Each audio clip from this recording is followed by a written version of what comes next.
সুপ্রিয় দর্শক, আসসালামু আলাইকুম। আপনাদের সবাইকে স্বাগত জানাচ্ছি। এখনকার আলোচনা আপনাদের সঙ্গে আছি আমি সিরাজুল ইসলাম। দর্শক, ইরানে একটি ভূমিকম্প হয়েছে, 5 মাত্রার ভূমিকম্প, এবং এই ভূমিকম্প নিয়ে ভিন্ন কিছু জল্পনা ছড়িয়েছে। ভূমিকম্পের যে মূল কেন্দ্র ছিল, সেই কেন্দ্রের এলাকায় আমেরিকার একটি MQ-9 ড্রোন ভূপাতিত করা হয়েছে। এই যে ভূমিকম্পের যে কেন্দ্রস্থল, সেই জায়গায় মার্কিন ড্রোন কী করছিল এবং কেন গেল, এটা কিন্তু আর এক বড় প্রশ্ন। এপাশে আরও মজার কয়েকটা খবর আছে। সৌদি আরবকে আমেরিকা ইউরেনিয়াম এনরিচ করার অনুমতি দিচ্ছে, তার মানে পরমাণু কর্মসূচি, এবং ইউরেনিয়াম এনরিচ করবে সেটা কোনো সমস্যা না, সমস্যাটা কিন্তু ইরানের সাথে, ইরান করলে সমস্যা। এপাশে কুয়েত এবং দুবাই বিমানবন্দরে মানুষের হাজার হাজার মানুষের ভিড়, এই দুই দেশ ছেড়ে মানুষ পালাতে চায়। আরেকটা খবর হচ্ছে, আমি শুধু শিরোনাম বলছি, আরেকটা খবর হচ্ছে ইরানের দারাকোবিন একটা পরমাণু বিদ্যুৎ কেন্দ্র নির্মাণাধীন, সেই বিদ্যুৎ কেন্দ্রের নির্মাণের জায়গায় হামলা চালিয়েছে আমেরিকা। আর সর্বশেষ যে খবর, গুরুত্বপূর্ণ খবর দিই, সেটি হচ্ছে কাতার, জর্দান, সৌদি আরব বা কুয়েত, এই সমস্ত জায়গায় আমেরিকার যে রিফুয়েলিং ট্যাঙ্কার ছিল, যুদ্ধের সময় যুদ্ধ বিমানগুলোকে আকাশেই যে তেল ভরে দেওয়ার ব্যবস্থা, জ্বালানি সরবরাহ করা হয়, সেই রিফুয়েলিং ট্যাঙ্কারগুলো এইসব দেশ থেকে সরিয়ে ইসরায়েলের বেন গুরিয়ন বিমানবন্দরে নেওয়া হয়েছে। প্রশ্ন হচ্ছে, কেন এই সমস্ত বিমান ইসরায়েলের বেন গুরিয়ন বিমানবন্দরে নেওয়া হলো? সুপ্রিয় দর্শক, এই প্রত্যেকটা বিষয় বললাম, এইগুলো নিয়ে আমি এখন ভিডিওতে বিস্তারিত আলোচনা করার চেষ্টা করব। আশা করি আপনারা শেষ পর্যন্ত সঙ্গে থাকবেন। আর ভিডিও ভালো লাগলে লাইক, কমেন্ট, শেয়ার করবেন প্লিজ, এবং চ্যানেলটি সাবস্ক্রাইব করে সাথেই থাকবেন। দর্শক, আমরা প্রথম আলোচনা যেটা দিয়ে করতে চাই, সেটি হচ্ছে সৌদি আরবকে আমেরিকা পরমাণু কর্মসূচি পরিচালনার অনুমতি আগেই দিয়েছে, ভেতরে ভেতরে, গোপনে গোপনে। ট্রাম্প আগের বার যখন ক্ষমতা এসেছে তখনই দিয়েছে। আর এখন ইউরেনিয়াম সমৃদ্ধ এনরিচ করার সুযোগ দিচ্ছে, অধিকার দিচ্ছে আমেরিকা সৌদি আরবকে। এটা নিয়ে কোনো সমস্যা নেই মার্কিন প্রশাসনের। কারণ হচ্ছে ওই যে আমি বলি, মার্কিন প্রশাসনের অনুমতি নিয়ে আপনি কাজ করছেন, তারপরে তার সাথে আপনি সম্পর্ক রেখে তার স্বার্থ হাসিল করে দিয়ে আপনি যা খুশি করেন, কোনো সমস্যা নেই। অর্থাৎ তার স্বার্থটা 16 আনা বজায় থাকলে হলো। ইরান যখন পরমাণু কর্মসূচি শুরু করেছিল তখন কিন্তু আমেরিকার সাথে সম্পর্ক ভালো ছিল, বিপ্লবের আগের গল্প। এই আমেরিকাই তখন কিন্তু ইরানের পরমাণু কর্মসূচির প্রতি ব্যাপক সমর্থন দিয়েছিল, কোনো সমস্যা ছিল না। যখন বিপ্লব হয়ে গেল এবং যখন আমেরিকার সাথে সম্পর্ক কাটা হলো, তখন কিন্তু ইরানের পরমাণু কর্মসূচি আমেরিকার নিষেধাজ্ঞার উপরে পড়লো। মার্কিন নিষেধাজ্ঞার কবলে পড়ার কারণেই অনেক জটিলতা তৈরি করলো, এবং এখনও পর্যন্ত আমরা সেই জটিলতা নিয়েই বিশ্ববাসী অনেকটা নাজেহাল অবস্থায় আছি। কেন বলছি বিশ্ববাসী নাজেহাল অবস্থায় আছি? আজকে এই পরমাণু কর্মসূচিকে কেন্দ্র করেই আমেরিকা এবং ইসরায়েলের হামলার শিকার হয়েছে ইরান, এবং সেই হামলার পরে ইরান যখন পাল্টা শুরু করেছে, তখন বৃহত্তর একটা যুদ্ধ লেগে গেল। হরমুজ প্রণালী বন্ধ হলো, সারা বিশ্বে ক্রাইসিস পড়লো, আমরা বাংলাদেশের মানুষও ক্রাইসিসে পড়ে গেলাম। তাহলে পরিস্থিতি কি? যাই হোক, সৌদি আরব পরমাণু কর্মসূচি পরিচালনা করছে বা করবে, তাদের হয়তো তেল গ্যাসের পাশাপাশি পরমাণু বিদ্যুৎ লাগবে, ভালো। এখন পরমাণু বিদ্যুৎ তৈরির জন্য ইউরেনিয়াম এনরিচ করতে হয়, সেও ঠিক আছে, কিন্তু সেটা কত মাত্রায় এবং কোন পর্যায়ে যাবে এবং কী কাজে লাগাবে, সেটা কিন্তু পরিষ্কার পরিচ্ছন্ন আলোচনা, ব্যাখ্যা থাকতে হবে। তা না হলে আরও জটিলতা তৈরি হবে।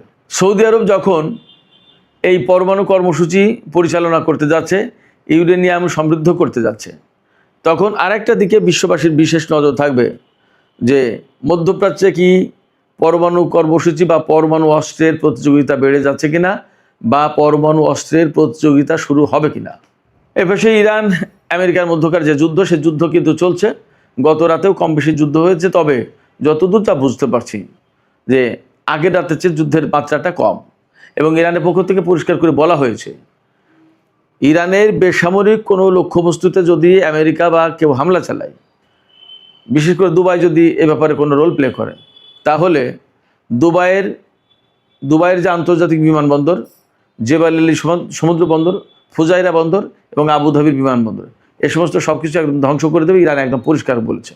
ইরানের পক্ষ থেকে নোটিশও দেওয়া হয়েছে কুয়েত, দুবাই, এরকম কিছু কিছু দেশের, যে তারা যেন সব নিরাপদে থাকে। আমেরিকা যদি ইরানের বৃহত্তর বেসামরিক অবকাঠামোর উপর হামলা চালায়, তাতে যদি কুয়েত যোগ দেয়, তাতে যদি বাহরাইন যোগ দেয়, তাতে যদি সংযুক্ত আরব আমিরাত যোগ দেয়, বা এই সমস্ত দেশ থেকে হামলা চালানো হয়, মার্কিন বাহিনী যদি চালায়, তাহলে ইরান কিন্তু এই সমস্ত দেশের বেসামরিক অবকাঠামোর উপর হামলা চালাবে। এর ভিতরে কিন্তু পাল্টাপাল্টি হামলা হয়েছে।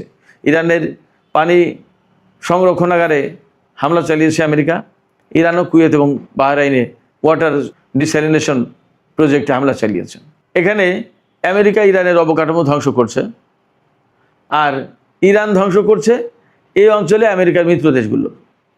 মাঝখান থেকে একদম নিরাপদ থেকে যাচ্ছে আমেরিকা।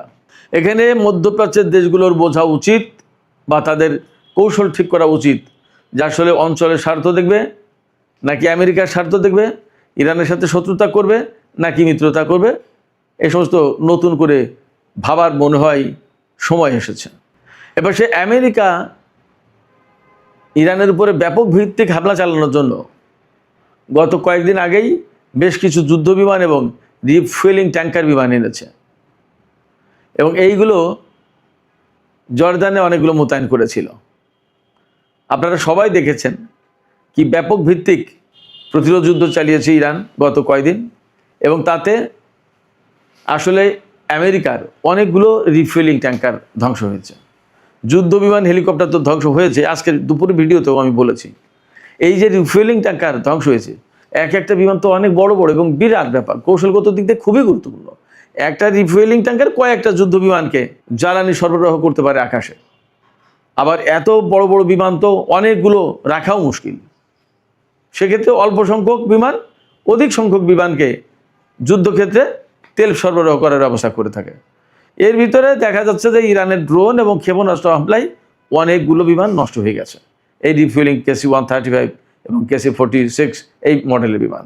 এখন বিমানগুলোকে বাঁচানোর জন্য ইসরায়েলের বেন গুরিয়ন বিমানবন্দরে নিয়ে যাচ্ছে আমেরিকা। কারণ কি, এই মুহূর্তে ইসরায়েলের সাথে ইরানের কোনো যুদ্ধ হচ্ছে না। এই যে ইসরায়েলের সাথে ইরানের যুদ্ধ হচ্ছে না, এই সুবিধাটা নিয়ে আমেরিকা ইসরায়েলের বিমানগুলো রাখতে চায়, যাতে ইরান ওখানে তো আর হামলা চালাবে না। মধ্যপ্রাচ্যের এই সমস্ত দেশগুলোর উপরে কেন ইরান হামলা চালাচ্ছে, মার্কিন ঘাঁটিগুলোর উপর হামলা চালাচ্ছে কেন? ইরানের বক্তব্য হচ্ছে কি, যে ওই সমস্ত দেশের ঘাঁটি মাটি ব্যবহার করে, যেহেতু আমেরিকা ইরানের উপর হামলা চালাচ্ছে, অতএব ওই দেশের ওই সমস্ত জায়গায় হামলা চালানো হচ্ছে ইরানের পক্ষ থেকে।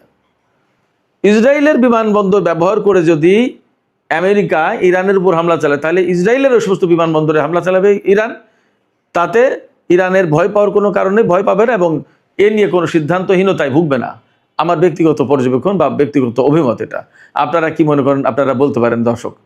তো যখন ইসরায়েলের বেন গুরিয়ন বিমানবন্দর হোক আর অন্য কোনো বিমানবন্দর হোক, যে বিমানবন্দর থেকেই হোক না কেন, যুদ্ধের কাজে এই সমস্ত বিমানকে ব্যবহার করা হবে, তখন কিন্তু ইরান ঠিকই তার উৎসে আঘাত হানবে।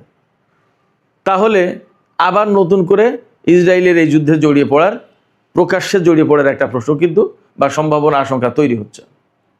চলমান যুদ্ধের ভেতরে গত পরশুদিন ইরান সতর্কবার্তা জারি করেছিল কুয়েত, বাহরাইন, সংযুক্ত আরব আমিরাত, এই সমস্ত দেশের লোকজনের উপরে, যে তোমরা যত দূর পারো দেশ ছাড়ো, বা বিমানবন্দর, সামরিক এলাকা, যে সমস্ত জায়গায় ঘাঁটি আছে বা আমেরিকার বিভিন্ন প্রতিরক্ষা ব্যবস্থা মোতায়েন আছে, এই সমস্ত এলাকার যেন ছেড়ে চলে যায় সাধারণ লোকজন। আবার এর ভেতরে গতকালকের খবর ছিল আমেরিকা তার নাগরিকদেরকে মধ্যপ্রাচ্যের সব দেশ থেকে চলে যাওয়ার জন্য বলেছে। তার মানে যুদ্ধের বিস্তৃতি বাড়ছে, পরিধি বাড়ছে, এটা বোঝা যায়। এইরকম একটা প্রেক্ষাপটে কুয়েত ইন্টারন্যাশনাল এয়ারপোর্ট এবং দুবাই ইন্টারন্যাশনাল এয়ারপোর্ট, এই দুটো বিমানবন্দরে হাজার হাজার মানুষের ভিড়। তারা সবাই এই দুটো দেশ ছেড়ে চলে যেতে চাচ্ছে। এর ফলে অনেকগুলো প্রভাব আমরা দেখব। একটা হচ্ছে হয় বড় রকমের যুদ্ধ হবে, আর একটা হচ্ছে বড় রকমের যদি যুদ্ধ হয় তাহলে মধ্যপ্রাচ্য আরও ধ্বংসস্তূপে পরিণত হবে। আরেকটা বিষয় হচ্ছে যে এই সমস্ত দেশ থেকে যে সমস্ত বিদেশি লোকজন চলে যাচ্ছে, তার মানে এই সমস্ত দেশের শিল্প কারখানা এগুলো অনেক কিছু অচল হয়ে যাবে। সেক্ষেত্রে জনজীবন বেশ ঝুঁকির মুখে পড়বে এই সমস্ত দেশের, মধ্যপ্রাচ্যের এই সমস্ত দেশের। কারণ এরা এই বিদেশি শ্রমিক নির্ভর হয়ে গেছে, তো তাদের কলকারখানা অনেক কিছু এই বিদেশি লোকজন না থাকলে তারা নিজেরা চালাতেই পারে না। এই সমস্ত দেশের লোকজন তো খাই দায় ঘুরে ফেরে, পয়সা আছে, ফুর্তি করে, কাজ তো তারা কম করে। যখন বিদেশি লোকজন, বিদেশি শ্রমিক বা বিদেশি জনশক্তি চলে যাবে, তখন কিন্তু তারা বিপদে পড়বে। পাশাপাশি যদি ব্যাপারটা এরকম হয়, তাহলে যুদ্ধটার পরিধি কিন্তু অনেক বড়, বিস্তৃত হবে। এই প্রেক্ষাপটে নতুন করে প্রশ্ন আসছে যে আসলে মধ্যপ্রাচ্যের সামনে কি হচ্ছে, কি ঘটতে যাচ্ছে? মধ্যপ্রাচ্যের ভাগ্য কি এই যুদ্ধের ভেতরতেই নির্ধারিত হবে? এবং মধ্যপ্রাচ্যের এই যে সংকট, এই যে দ্বন্দ্ব, সংঘাত, যুদ্ধ, এর কারণে আমরা বিশ্বের অন্যান্য অংশের লোকজন কেন এই খেসারত দিচ্ছি এবং ক্ষতির মুখে পড়ব? এই প্রশ্ন কিন্তু আসছে। কেন আমরা আমেরিকা, ইসরায়েল বা তাদের আদার স্বার্থগত দ্বন্দ্বের বলি হব এবং বিশ্বের অর্থনীতি, বিশ্বের তেলের বাজার, বিশ্বের ভূ রাজনীতি, এগুলো সব কিন্তু কেন ঝুঁকির মুখে পড়বে? আর একটা বিষয় আমি আলোচনার প্রথম দিকে বলেছিলাম, সেটা বলতে একটু দেরি করে ফেললাম।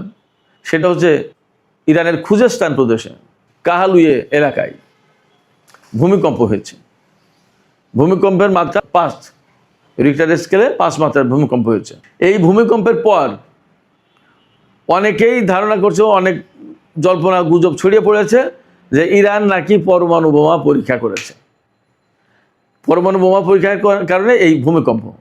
এবং অনেকে মনে করছে যে যুদ্ধের ভেতরে আমেরিকার এত চাপাচাপির পরে এখন হয়তো ইরান উপায়হীন হয়ে বোমা বানিয়েই ফেলেছে, হয়তো পরীক্ষাই করবে। এইরকম ঘটনা, এরকম কথা তো বিভিন্ন সময় ছড়ায়। এইরকম একটা প্রেক্ষাপট থেকে আমেরিকা তার একটি MQ-9 রিপার ড্রোন এই ভূমিকম্প যে এলাকায় হয়েছে এর এপিসেন্টার, কেন্দ্রস্থল যেখান থেকে ভূমিকম্প শুরু হয়েছে, এই জায়গায় পাঠিয়েছে। সেখানে ভূমিকম্প হলেও ইরান কিন্তু তার মাজিদ যে ক্ষেপণাস্ত্র প্রতিরক্ষা ব্যবস্থা নতুন, এই ক্ষেপণাস্ত্র প্রতিরক্ষা ব্যবস্থা ব্যবহার করে আমেরিকার ওই ড্রোন ধ্বংস করেছে, ভূপাতিত করেছে। তাইলে এখন আশঙ্কা কিন্তু বেড়ে গেল এই কারণে, আমেরিকা অনেক কিছু জানাশোনার পরেই কিন্তু সেখানে ড্রোন পাঠানোর কথা। ওই ড্রোন দিয়ে হয়তো তথ্য সংগ্রহ করার চেষ্টা করছিল যে আসলে কি হয়েছে, সেটাকে তো ধ্বংস করে দিল ইরান। আসলে কি হয়েছে? ইরান কি পরমাণু পরীক্ষা চালিয়েছে নাকি চালায়নি আমরা জানি না। তবে যদি চালিয়েই থাকে তাহলে নিশ্চয়ই ঘোষণা আসবে এবং আমরা হয়তো জানতে পারবো পরে আসলে কি হচ্ছে, কি হলো, সেটা জানার আমরা অপেক্ষায় থাকলাম। সুপ্রিয় দর্শক, আলোচনা এখানেই শেষ করতে চাই। আলোচনা শেষের আগে আপনাদের কাছে আমি জানতে চাই, আমার প্রশ্ন আপনাদের কাছে, যে আপনারা কি মনে করছেন, আসলে কি ইরান পরমাণু বোমার পরীক্ষা চালালো? আর সৌদি আরব যদি ইউরেনিয়াম এনরিচ করতে পারে, সমৃদ্ধ করতে পারে, তাহলে ইরান কেন পারবে না? এটা কি কোনো যুক্তির কথা? আপনাদের মতামত জানাতে পারেন কমেন্টে। আর ভিডিও ভালো লাগলে আবারও বলি, লাইক, কমেন্ট, শেয়ার করবেন এবং চ্যানেলটি সাবস্ক্রাইব করে সাথেই থাকবেন। দর্শক, এখনকার আলোচনা এখানে শেষ করছি। আপনারা সবাই অনেক অনেক ভালো থাকুন। আল্লাহ হাফেজ।